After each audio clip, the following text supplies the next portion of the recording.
महिलाओं के लिए कुछ कंटेनर्स हैं जिसमें अंदर टॉयलेट्स इनबिल्ट हैं। एक कंटेनर में कभी कहीं 4 हैं, कहीं 6 हैं। ये बात कर रहे हैं आरएसएस वाले, ये बात कर रहे हैं भाजपा के लोग। महिलाएं घर से निकल नहीं सकती हैं, बलात्कार होता है और रात के अंधेरे में उनके ऊपर मिट्टी का तेल पेट्रोल डाल के जला दिया जाता है।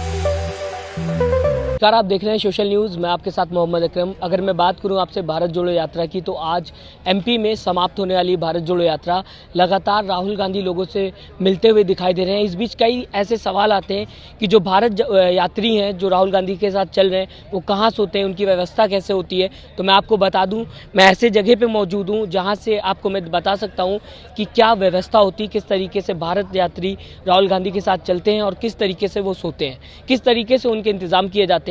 कई इसमें अफवाह भी उड़ाई गई है। कई बार ये भी कहा गया कि बहुत आराम से लोग चल रहे हैं, बहुत ज़्यादा फैसिलिटीज़ मिल रही हैं। लेकिन मैं अगर मुद्दे की बात करूं, मैं अगर ज़मीनी हकीकत आपको बताऊं, तो यहाँ पे बहुत ज़्यादा दिक्कत होती है। आप सोच सकते हैं कि जब अगर आपको ट्रेन पे एक दिन गुजारना होता है तो उस वक्त काफ़ी दिक्कतें आती हैं। कुछ वैसे ही दिक्कतें यहाँ पर भी आती हुई दिखाई दे रही है। मेरे साथ मैम मौजूद है, उनसे सबसे पहले जानना चाहेंगे, मैम आप कैसे यहाँ पर सर्वाइव कर रही हैं, क्या क्या? देखिए, ऐसा है कि अगर आराम करना हो तो घर नहीं छोड़ना चाहिए, लेकिन अगर आप संघर्ष के पथ पे चलते हैं तो फिर आराम की कोशिश भी नहीं सोचना चाहिए, कि तमन्ना भी नहीं करनी चाहिए। तो हम लोग मैंने तो बहुत बाद में ही महाराष्ट्र से ज्वाइन किया है। बाकी ऐसे तमाम भारत यात्री हैं जो कन्याकुमारी से चल रहे हैं, जो बेंचों पे भी सोए हैं, जो पेड़ के नीचे भी सोए हैं। भारत यात्री पेड़ के नीचे? हाँ, बिल्कुल। तो देखिए, ऐसा है कि हर तरह से लोग रहे हैं यहाँ पे। आप अगर वही मैं फिर से दोहराऊंगी कि जब आप संघर्ष का पथ लेते हैं तो ऐशो आराम की तमन्ना नहीं करनी चाहिए। जहाँ तक हमारे कंटेनर्स का सवाल है, वो बेहद साधारण है, ट्रेन की बर्थ की तरह है।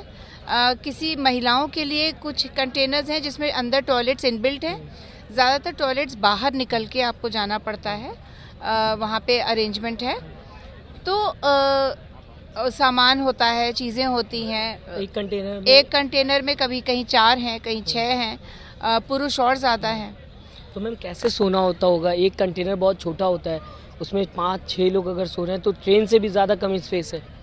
नहीं, स्पेस तो ट्रेन जितनी ही है, लेकिन भाई हमने जब तय किया है कि हम इस यात्रा का हिस्सा बनेंगे, यहाँ पे पर्सनल आराम की अगर बात होती तो भाई घर को छोड़ना कोई मतलब नहीं था इस सर्दी में। लेकिन यहाँ बात है एक बहुत बहुत बड़े अहम मुद्दे की नफ़रत, बेरोज़गारी, भ्रष्टाचार, लाचारी, शिक्षा न होना, चिकित्सा ठीक से न मिलना। ये ऐसे तमाम मुद्दे हैं जिनको लेकर हम लोग भारत जोड़ने निकले हैं, उन लोगों का दुख साझा करने निकले हैं जो इन समस्याओं से जूझ रहे हैं। ऐसे में अपने पर्सनल आराम के बारे में सोचना कि मेरे लिए अच्छा सा कमरा है कि नहीं है, मेरे सोने के लिए एक अच्छा सा एयर कंडीशन इंतज़ाम किया गया है कि नहीं किया गया है, ये तो निहायती गैर जिम्मेदाराना बात होगी। अगर आपको ये तमाम चीज़ें चाहिए तो आपको घर से निकलने की ज़रूरत ही नहीं है, आप घर में रहें। लेकिन अगर आपने संघर्ष का पथ चुना है अपने नेता के साथ, तो फिर आपको इन चीज़ों के बारे में सोचना नहीं चाहिए। मैंने एक और चीज़ देखी यहाँ पर, काफ़ी बड़ी यात्रा है। अगर बात की जाए आज़ादी के बाद, ऐसी यात्रा देखने को नहीं मिली थी। आज राहुल गांधी कर रहे हैं, गांधी जी के बाद सत्याग्रह इससे पहले हुआ था। अगर गुजरात की मैं बात करूं, गुजरात में लगातार मेन स्ट्रीम मीडिया के कई बड़े चेहरे आपको देखने को मिल जाएंगे। बड़े से बड़ा एंकर वहां पे मौजूद है। महज 2 घंटे की यात्रा को बताया जाता है कि इतनी भीड़ आते हुए दिखाई दे रही। ये यात्रा कई महीनों से चल रही है, इतनी बड़ी यात्रा है, लेकिन यहाँ पर शायद मैं जब से देख रहा हूँ कोई भी बड़ा एंकर यहाँ मौजूद नहीं हुआ। आप किस तरीके से नए मीडिया को देखती हैं जो अपोजिशन के साथ नहीं, सत्ता में जो सरकार है उसका साथ देते हुए नजर आ रही? देखिए, नरेंद्र मोदी जी ने जब 2014 में सत्ता को हासिल किया था, उनका तब से बड़ा क्लियर स्टैंड है कि वो मीडिया को या तो क्रश कर देंगे, जैसे एनडीटीवी को किया, या ख़रीद लेंगे।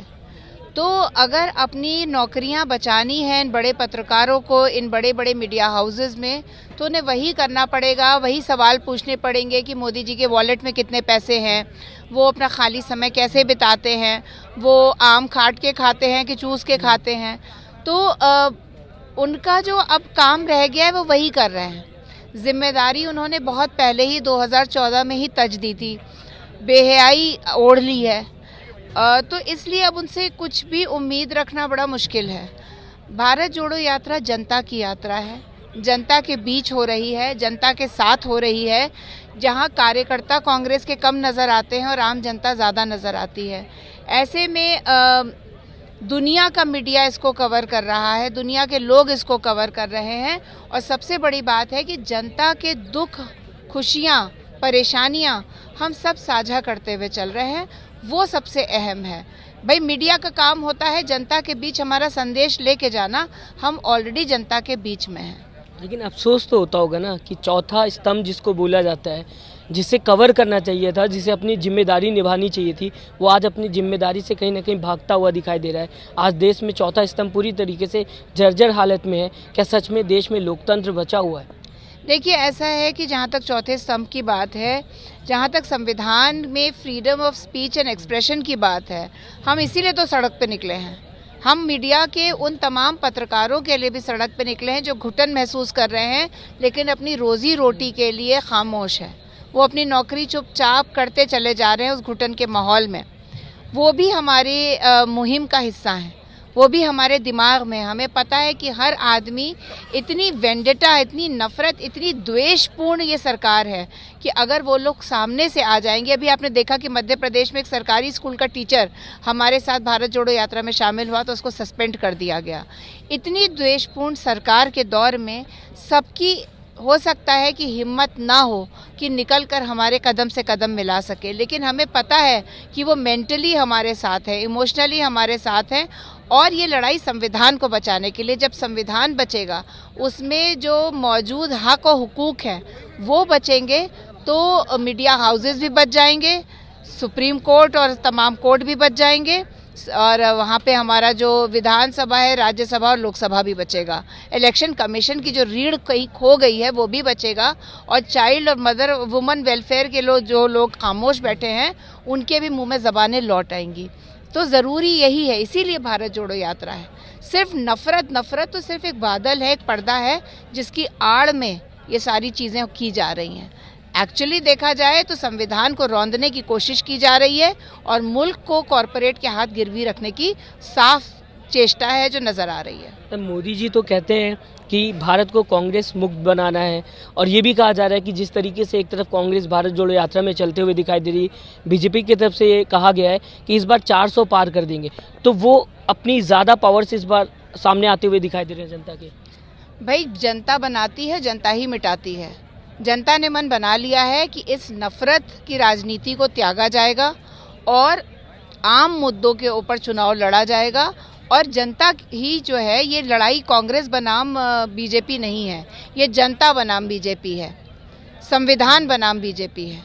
तो इसको कांग्रेस तो सिर्फ लीड कर रही है, लेकिन इसका साथ और समर्थन जो आ रहा है वो जनता से आ रहा है।